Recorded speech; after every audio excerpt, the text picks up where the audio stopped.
David thought he was winning. He had built a successful marketing agency from scratch, specializing in website design. But by year 2, he wasn't a CEO, he was a highly paid prisoner. Every new client didn't mean more profit, it meant more chaos. He hired help, but without a process, they just added more noise and cost him money. Everyone had their own way of doing things, and the business felt out of control. So David did what most founders do. He took it all back. He worked 80-hour weeks just to keep the lights on, burning out fast. He hadn't built a company, he had built a miserable job for himself. In this video, we're looking at how David, and you, can stop selling time and start selling systems. The 3 personalities. The mistake David made, and the one you're likely making too, is that he spent all his time doing the work instead of building the business. In his book, The E-Myth Revisited, Michael E. Gerber calls this the technician trap. You're so good at making, fixing, and serving that you've essentially hired yourself as a low-level employee, which keeps your business from growing. If you want to win, you need to embrace the other 2 personalities within yourself, the manager and the entrepreneur, and balance them against the technician, the manager.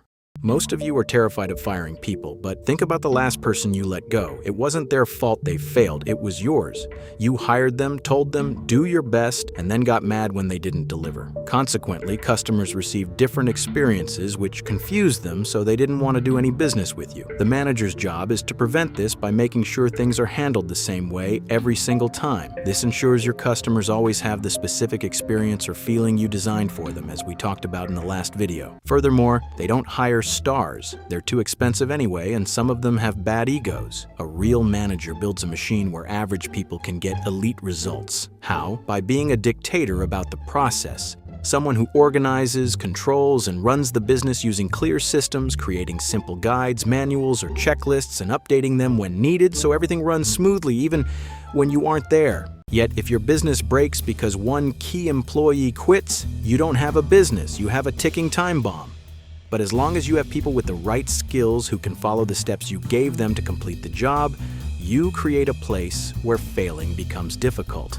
Building these systems is hard. It takes a lot of mental energy. Most people never do it because it's easier to stay busy slaving away than it is to sit down and do the hard work of thinking, developing many drafts until the quality and efficiency reach great standards. But David didn't quit. He stopped doing custom work and started using a factory model, productizing his service. Here is exactly how he did it with his website agency. Step 1. Instead of endless meetings, he forced clients to fill out a specific vision form. He took their ideas and put them on paper so his team didn't have to guess. Step 2. The team researched the customer so that they can write what sells, not what looks pretty. Step 3. He gave them 2 concepts, take it or leave it. This stopped the back and forth opinion wars that kill profit. Step 4. A black and white layout. No colors, no distractions. This forced the client to approve the structure before a single pixel was painted. Step 5. Colors and images were added and the project was finished. David stopped selling website design and started selling a predictable result. Since the steps never change, David can charge a flat fee. No more negotiating with cheap clients, no more long meetings. In fact, because customers know exactly what they are getting, they have no reason to hesitate when David asks to be paid 50 to 100% upfront. That is how you turn a service into a product. No more chasing invoices, no more waiting 30 days to see your own money like a beggar. The entrepreneur. The last piece of the puzzle you need to understand is the entrepreneur within you. This is the person who has the big vision. They dream big, set long-term goals, and give the business its direction. If you don't know where you're going, you'll never get there. So, the best thing you can do right now is to take a couple of sheets of paper and write exactly what the final version of your business looks like and start attacking it. Ask yourself questions from both a personal and a business point of view. How much money will this business make when it's finished? What do I want my life to look like while I own this business? What model allows it to run smoothly without me being there every day, etc.